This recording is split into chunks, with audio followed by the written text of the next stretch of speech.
Injustice. It exists everywhere in the world around us. In schools, bullying. In sweatshops, oppression.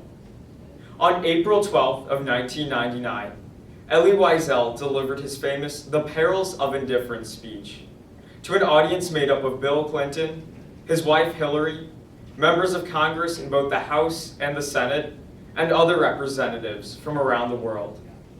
As a survivor of the Holocaust, Wiesel relates his life-defining experiences to the dangers of ignoring injustice in our world. Mr. President, Ms. Clinton, members of Congress, Ambassador Holbrooke, friends. 54 years ago to this day, a young Jewish boy from a small town in the Carpathian Mountains woke up, not far from the Goethe's beloved Weimar, in a place of eternal infamy called Buchenwald. He was finally free, but there was no joy in his heart. He thought there never would be again. Liberated a day earlier by American soldiers, he remembers their rage at what they saw. And if he lives to be a very old man, he will always be grateful to them for this rage and their compassion. Though he could not understand their language, their eyes told him what he needed to know. That they too would bear witness. That they too would remember. And now I stand before you, Mr. President, Commander-in-Chief of the Army who freed me, and I am filled with a profound sense of gratitude. It is a word that defines the humanity of the human experience. And I thank you, Ms. Clinton, as well, for your work in fighting injustice around the world, whether it's the hungry, the homeless, the refugees. And I thank the rest of you for being here as well. We are on the threshold of a new century, a new millennium. What will be the legacy of this new century? How will it be remembered in the new millennium? Surely it will be judged, and judged severely, in both moral and metaphysical terms. These failures have cast a dark shadow over humanity the past 100 years. 2 world wars, countless civil wars, a senseless chain of assassinations, Gandhi, the Kennedys, Martin Luther King. And on a different level, Auschwitz and Treblinka. So much violence, so much indifference. What is indifference? Etymologically, the word means no difference. A strange and unnatural state in which the lines blur between light and darkness, dusk and dawn, crime and punishment, good and evil. What are its courses and unnatural consequences? Is it sometimes necessary to practice it? To live one's life normally as the rest of the world experiences harrowing upheaval?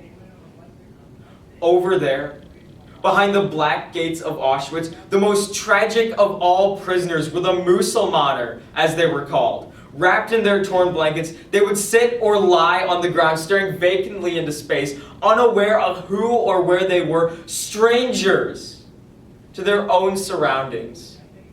They felt no pain, no hunger, no thirst. They feared nothing. They felt nothing. They were dead to the existence of the world, and they did not know it. In a way, to be indifferent to this suffering is what makes the human being inhuman. Indifference, after all, is far worse than anger and hatred. Even anger and hatred can be creative. One writes a great poem, a great symphony. One does something special for the sake of humanity because one is angry at what one sees. But indifference is never creative.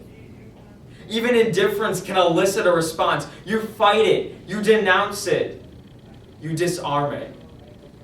But indifference elicits no response. Indifference is not a response. Indifference is not a beginning, it is an end, and therefore indifference is always the friend of the enemy, for it benefits the aggressor, never his victim whose pain is magnified when he or she feels forgotten, the political prisoner in his cell, the hungry children, the homeless refugees, not to respond to their plight, not to offer them the slightest spark of hope, is to deny them from the human memory.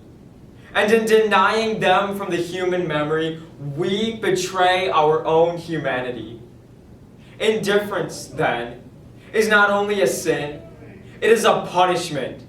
And this is one of the most important lessons in this outgoing century's wide-ranging experiments in good and evil.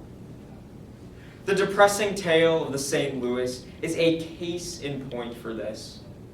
60 years ago, 1,000 Jews were turned away from the borders of America aboard this cargo ship and sent back to Nazi Germany, where they would face fear, they would face death, they would face genocide, and they themselves would too suffer.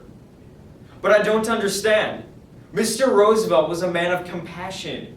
He understood the needs of this nation when his own was in trouble.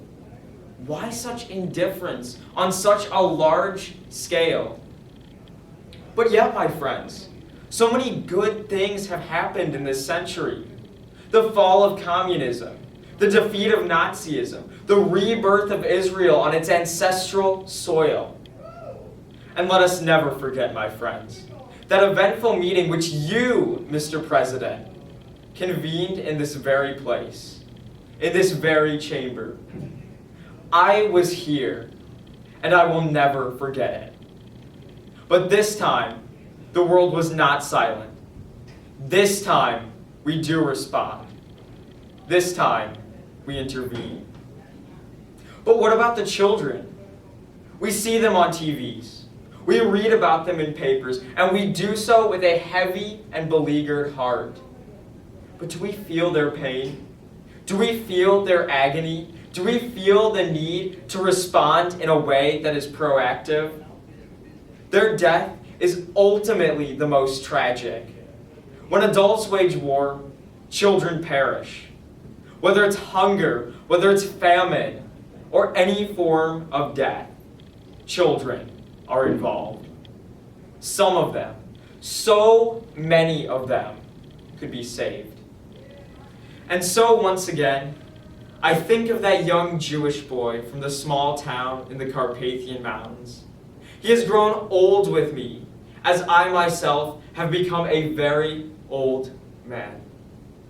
And together, the two of us walk toward this new century, this new millennium, in both extraordinary fear and profound hope. Thank you.